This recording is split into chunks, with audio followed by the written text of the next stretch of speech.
We were on our way to church this morning, and Stella was in the back seat. I rode in with Robin today. I rode in with the family rather than coming a little early.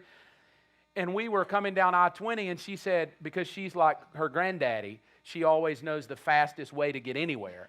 And so she said, Daddy, don't go that way, because I go down Fairburn and then come up Fairburn and hit Pope, because I just think that's quicker. And her granddaddy spirit came over. She said, Daddy, don't go that way. It's not quicker. And I said, honey, it is quicker. No, it's not. Go this way by the mall. And so we came to the Chapel Hill exit, and as I moved over to oblige her, which now I know why, because as soon as they saw Starbucks, they made me stop. So I don't necessarily think it was about a distance thing, but I think in Robin's mind and Stella's mind, they were like, we got him. And so I pulled off Chapel Hill. I hate coffee, but I obliged them. So I pulled off. But as I'm pulling off, here's what she said. Oh, I thought it was so cute. And it's brilliant at the same time. She said, wow, Daddy, there's nobody at the mall today. They're all in church. I didn't want to crush her bubble, but I did. I said, no, honey, they're not all in church. The mall is just closed. But as I got up to the stop sign, I thought how appropriate that applies to all of life. Because if you have the wrong knowledge, you'll have the wrong perception.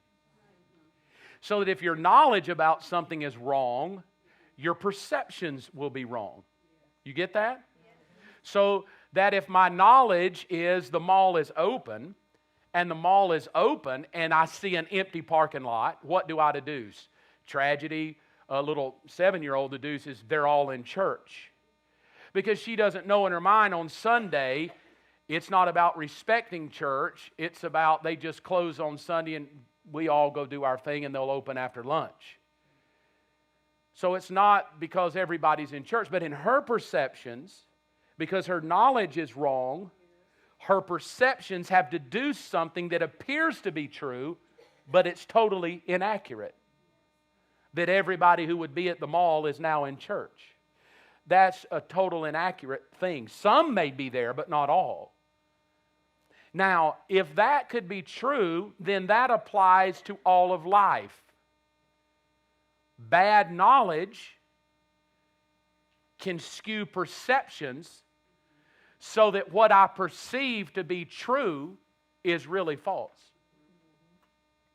And I mess myself up that way.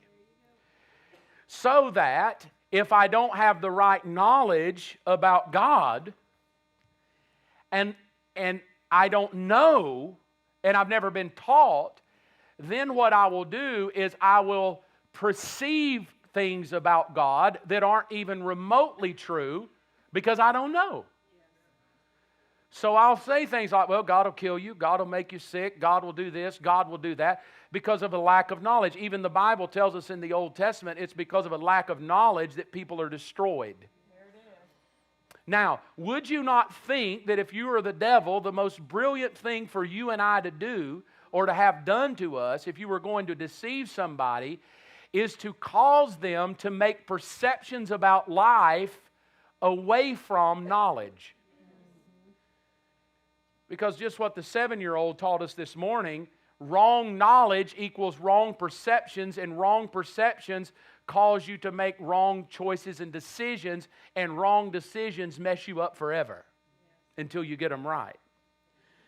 Now, if I am anti-God, I don't like God, I'm the enemy, I'm Lucifer, now Satan, I'm coming against Him. The New Testament will call it a spirit of antichrist, meaning against Christ. If I'm against Him and I want to destroy everybody in the room and I want to take you out, I don't have to do it through tornadoes and hurricanes and tragedies and car wrecks and sicknesses. All I need to do is to change your perceptions about life and cause you to define life off of perception. And perception will skew reality. And when reality is skewed, you make choices based off of a skewed reality and a misperception. And I get you going the wrong way, and I don't have to do a thing to you.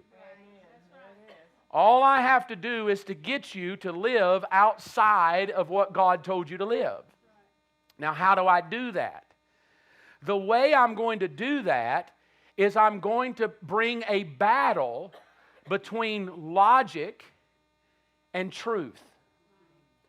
And I'm going to bring a battle between knowledge versus knowledge. So when this knowledge fights this knowledge, if I don't know how to battle, this knowledge will make perceptions against this knowledge, and then my perceptions that I've made will cause me to skew this knowledge so that it becomes backward thinking.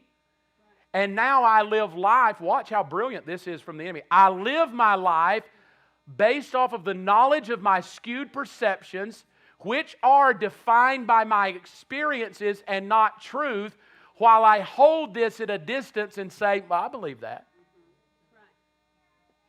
I believe that. And if I don't believe it, I just look at it and go, well, that's not what it meant to me. That was 2,000 years ago. Paul didn't know what he was writing when he said that. So, well, I mean, he did know what he was writing, but he was just writing to a generation that didn't have YouTube and Facebook. It doesn't really apply to us today. I heard somebody say he wrote that in Romans 1 about homosexuals because they just didn't have a lot of them back then. So I was like, okay, no, so now that we have a lot of them, we just now don't even have to read that anymore. See, I mean, I understand those kind of things don't bother me. I don't get upset over that. And I just think what that tells me is that most people, watch how brilliant. See, you have to know how the enemy's going to think. Watch how brilliant. All I got to get you to do is fall in love with Jesus, but just stay stupid to truth. That's all I got to do. Fall in love with Him, love Him. Just love Him, sing to Him, shout to Him. Come up to the altar and let Mark wave over you. I mean, just feel it, get goosebumps. But I got you hooked if I can keep you stupid to truth. All I need you to do is just live by experience. Live by your emotions. Live by what's logical. Live by what you can figure out. Live by what you know and stay stupid to this. And then when this starts really convicting you, just say, well, that's old stuff. That was King James. We need a newer version. Or whatever.